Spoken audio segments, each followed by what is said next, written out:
So if you guys hear me say LDS going forward, you know that I'm saying Latter Day Saints, okay? So in the 1980s, Salt Lake City, Utah was home for the Mormon community.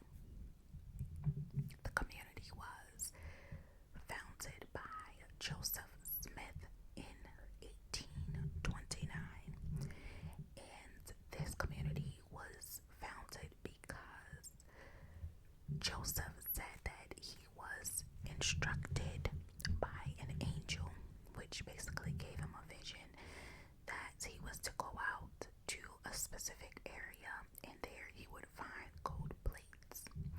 Now, when Joseph went to this area, there was gold plates, and on the plates was writing or carving, because back then they didn't have writing, so it was basically a message on these plates.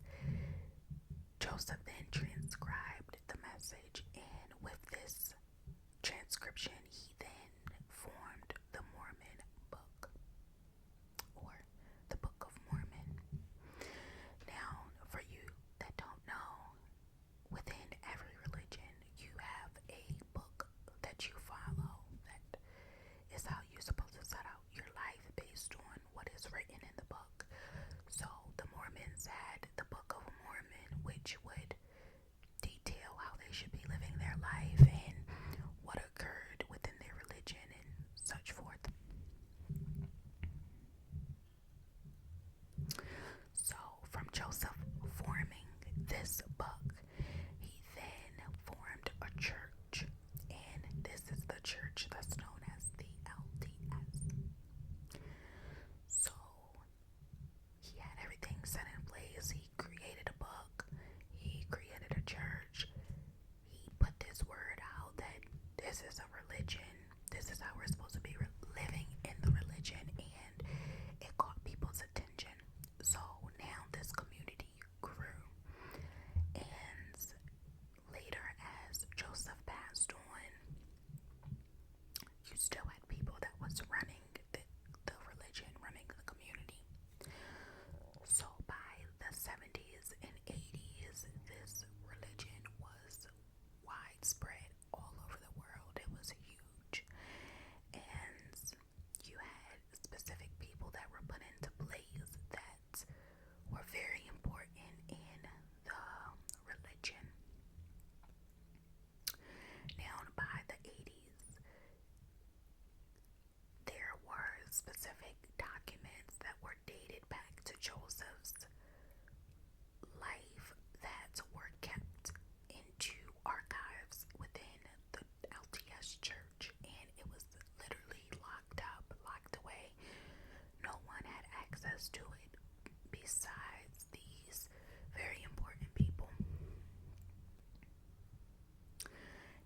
It was very popular for people to search for these documents, not these particular ones that were already locked away, but search for any documents that were dated back to Joseph's life.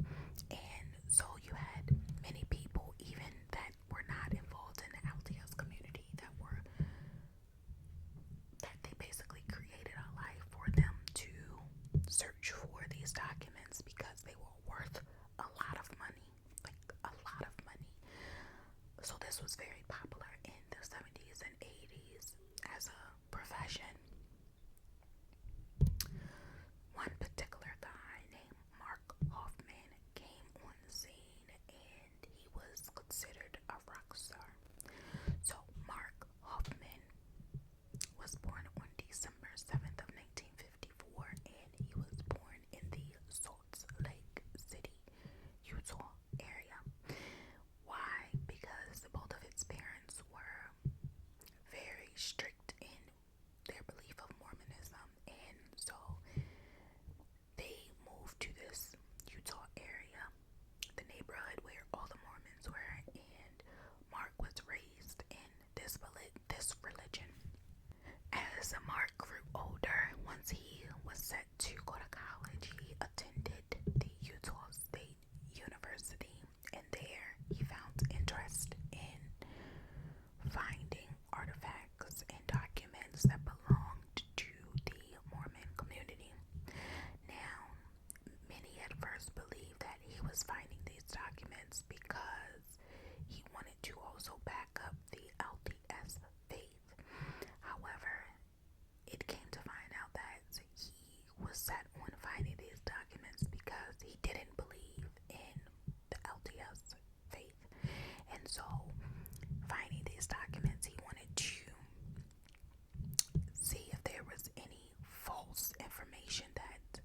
was raised up believing, so that he could basically let the world know that the faith was a lie.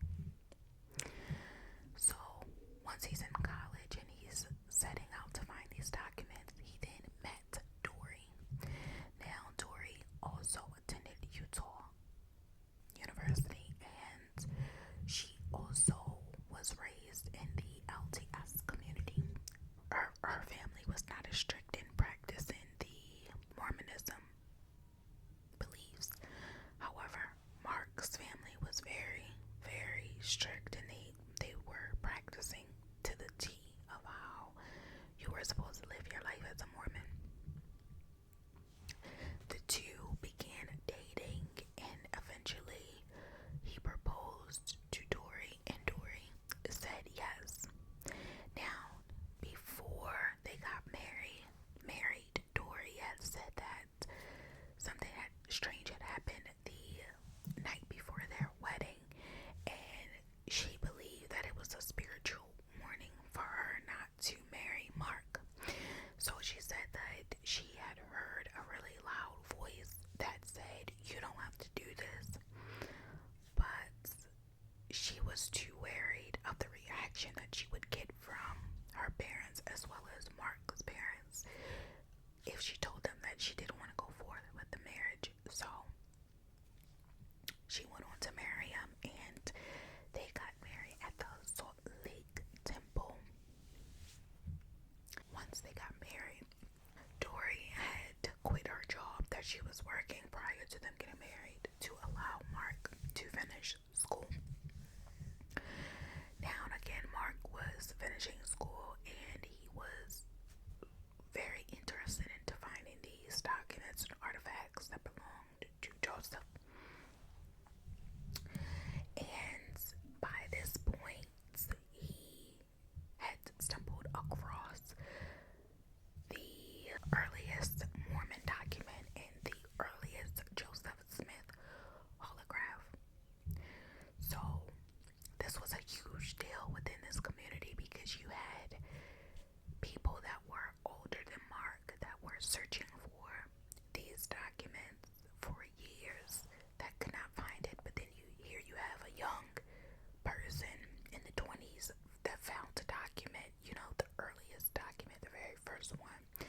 So he became a rock star within this community. Now, Dory was believing that Mark was still attending college. However, she knew that he was lying, and that he basically was not going to college anymore. So she basically just quit her job for nothing. So how Mark found this document was, he had said that he had came across a man, and the man had a Bible which Mark purchased from him.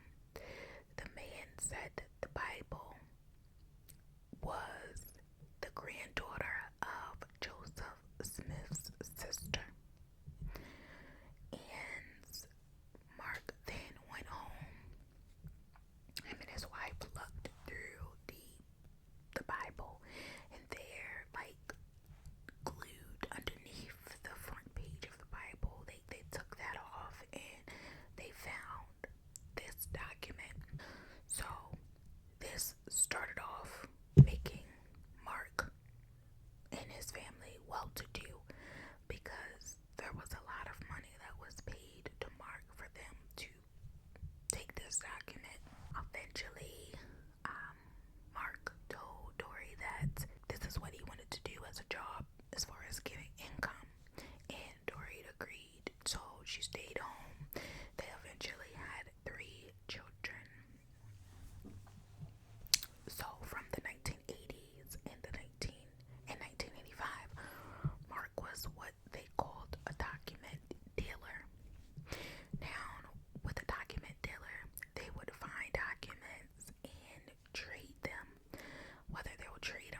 because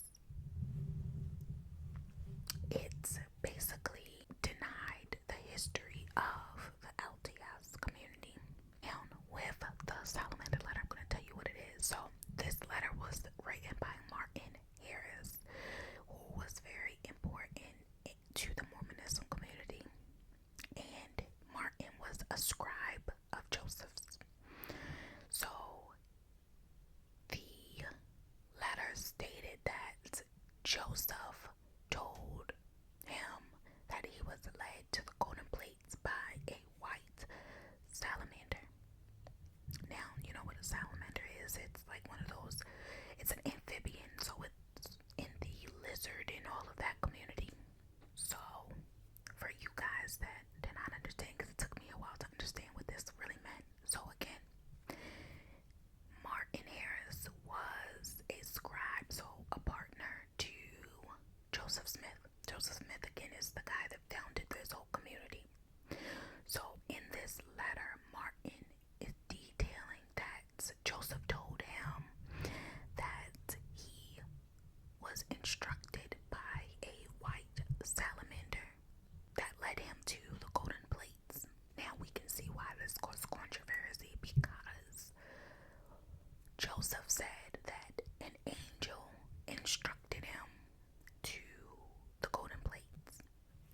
So now the controversy came within the community, because they're like, okay, as a church, you can easily believe that an angel instructed you, but now you're saying that an amphibian, a creature of like it's a creature that came up and told you, yeah, here's some gold plates, go find it. So now you had so many people that were leaving this faith-based community, because they're like, all of our life we were told a lie. We're believing that an angel, was responsible for Joseph finding these plates. So this led to a lot of downfall for the LDS community. So naturally, the big people of the community were worried. They started going on the news and basically trying to calm everybody down, like, no, we have to get this document, we have to see it, calm down, this isn't true. And so the document was sold for $40,000 to Steve Christensen. Now, Steve Christensen, remember that name, but he was very important in the LDS community. Now, Steve eventually donated it to the LDS church, and then they placed it in their archives, because they wanted to just seal up this controversy. They wanted to hide it and make it go away. So eventually, after it kind of died down with the salamander letter, Mark then went to a coin store, and he told the owner of the coin store that he was contacted and was told that in New York was the largest Mormon money and documents in like this case or whatever. And so he told the guy in the coin store that he was interested in buying, this documents and coins and all of that from New York, but he didn't have the money. So the owner of the store told him that, okay, I'll go ahead and give you $185,000 for you to get this information, because there was a lot of trust that people had for Mark, because he was a rock star in the community. He was finding things that no one else could find. They were very important things. People believed in him. They trusted him. So the owner of the coin store gave him $185,000 for him to go to New York and bring back this important stuff. So Mark, you know, was set out to go get this information. Now, among the documents that he was going to get was the McClellan collection. And with this collection, so the McClellan collection was basically a letter that was written by Joseph Smith's wife, stating that Joseph's older brother was the first person to be in contact with a moron. A moron basically is the last Nephite prophet historian, and they are a military commander, as noted in the Mormon book. So here you have Joseph's wife is stating in this McClellan collection letter that it wasn't Joseph who was the first person to be in contact with the Morin.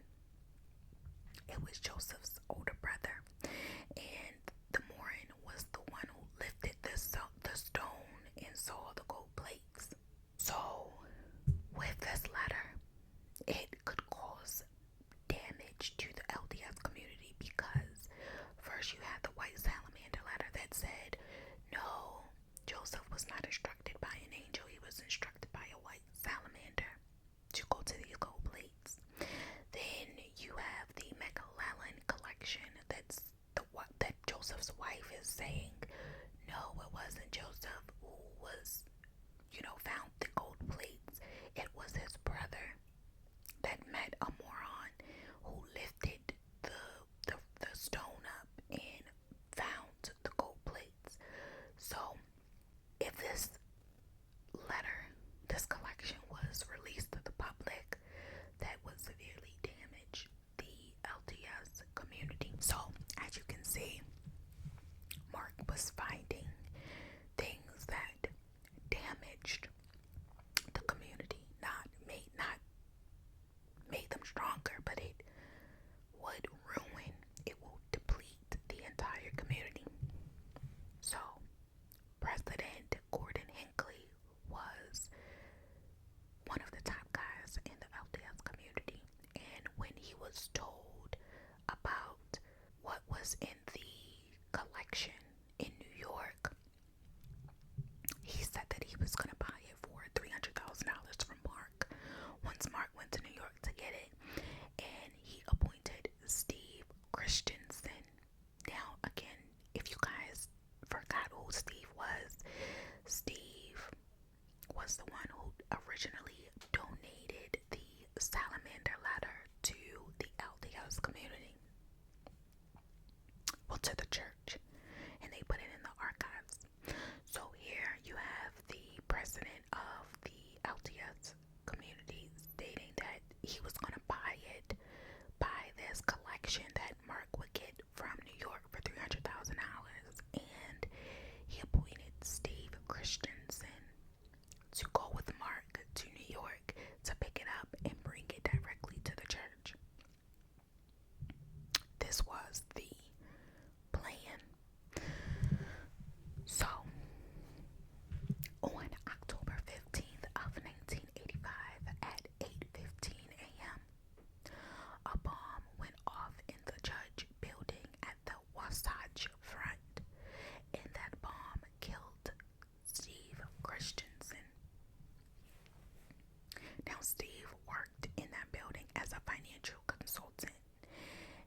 So within an hour of that explosion, around 9:28 a.m., another call came to the sheriff's office claiming a bomb had exploded at a residence. Now, at this residence lived a former business associate of Steve Christensen, and his name was is Gary Sheets. So the bomb was intended to kill Gary Sheets. However, his wife, Kathy Sheets, died by the blast. She had went outside, picked it up, and it immediately exploded. Now, both men, Steve and Gary, had worked downtown at the judge's building. Both of these bombs were set up with timing triggers, and they were made professionally and were as powerful as two dynamite sticks. On the next day, which was October 16th, an anonymous call came in and they threatened that there were more bombs surrounding the area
this jacket, and the jacket belonged to Mark Hofmann. So while Mark was in the hospital, at this point he was then taken off of the critical list and put into stable condition, and the police had got a warrant to search Mark's residence. So they went in, they didn't find anything that was pointing him to making bombs. However, when they opened his closet, they did find this green jacket. They took the jacket, put it into evidence to get it searched and all of that. So while this was going on, news people were interviewing other colleagues. Did they think that Mark was a suspect? Neighbors, friends, colleagues all said that no, he could not be a suspect because that was not his temperament. Like, he was the sweetest guy, he was charming, he would never do anything like that. So police didn't have a big break into who caused the bombing. They also was saying that it was likely that Mark did not do the bombing because he was also caught in a bomb. The bomb exploded on him. So they were saying that it wasn't likely that he caused this. So as they were still trying to find evidence, months went on and they did not have a lead. Eventually, someone had caught on to these documents not being right because, mind you, the documents that were found into Mark's car was seized at the point that, the bomb went off. So they started to look into these documents, and they had these documents sent out for review, and experts came, to review these documents to see if they were real. They first started with the salamander letter, and FBI was involved, and the FBI had, took the documents and got it analyzed, and it came back that this letter was the real document. However, one particular guy was not satisfied, and he was the best in the business as far as looking at documents to see if they were original or forged. So he was not satisfied that the FBI said that these, this document was real. So he really dived into the ink, the paper, the everything about the document. He dived into every step that he was coming across, checked out that the paper was original, the ink was original, the natural oxidation stage was original. He wasn't finding anything. He then did the final step and took a magnifying glass and zoomed into the lettering of, the signatures, and he noticed that all of Mark's documents, there were cracking into the ink. He then went to the president of the LDS community and asked could he get a document, to compare the two. So the president gave him a document that was in the archives, and he compared the two, and that document did not have any cracking in the ink. However, all of Mark's documents had cracking in the ink. The guy then got more documents from the LDS archives and noticed none of those had cracking in the ink. So he took this information to the police and was like, okay, this document is forged. This is a forged document. So now the police had this as a motive. So they then began questioning Mark, and they eventually arrested Mark.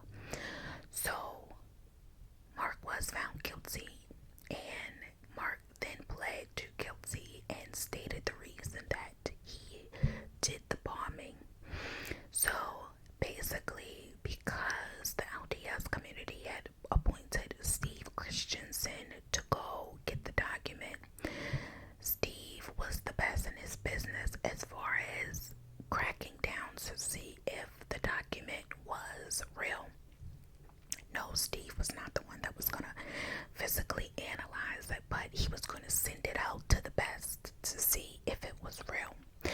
So Mark knew that with Steve coming with him to get the document, that the truth was going to come out about Mark forging documents. So when Mark and him was supposed to meet to go to the LDS church, he knew that he had to stop him, so he placed the bomb.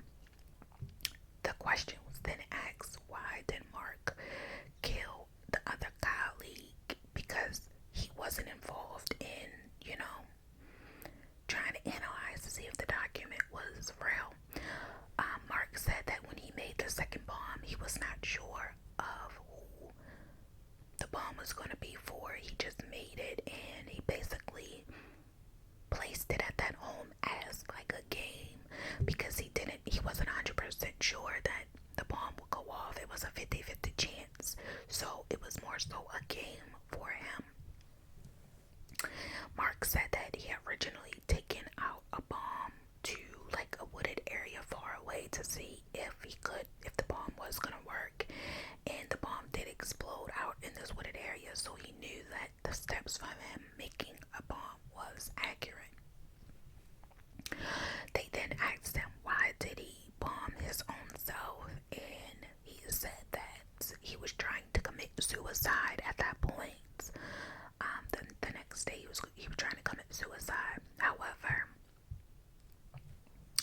the interviewer had told him that's likely to believe that you were trying to commit suicide because someone that created bombs, created documents that the best in the world, the FBI were saying that they were real.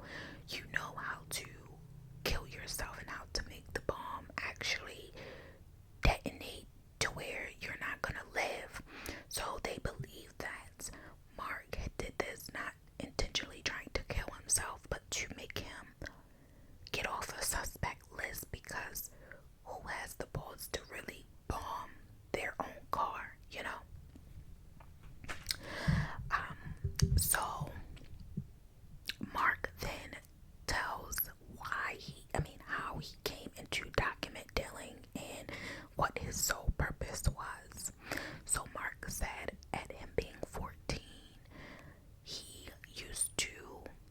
him and his friends used to go out to the woods, ride their bikes out to the woods and start digging for treasure. And Mark would come across a bottle of coins, and he would show his friends, like, look, I found a bottle of coins. This, appeased Mark because everyone was celebrating him for his finding, rare things. However, Mark detailed that the night before he would go out and bury these containers of coins, and then the next day he would take his friends out there so that they would believe that he was the one who found it. He originally tricked the U.S. Treasury because he made a coin, and again, he was still a teenager, and this coin, he used a machine that he had made, and the machine allowed him to create some specific stamping on a coin to make it look like it was a original coin from a long time ago, and he sent it to the U.S. Treasury just to see, what their response would be if he made it correctly. And he got a letter back from them stating, congratulations, you found the first coin from blah blah blah year, this is a rare item. And so they paid him for this coin. So to Mark, he was like, oh my gosh, like, I tricked the U.S. Treasury. I have a skill of creating forged things to make people really believe that they are original. So this sparked off his, process of doing this all of his life. So every document that Mark had gave people and they bought from him, made him a millionaire, they were forged. So Mark, eventually was given life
can trigger something. It was just crazy how intelligent he was.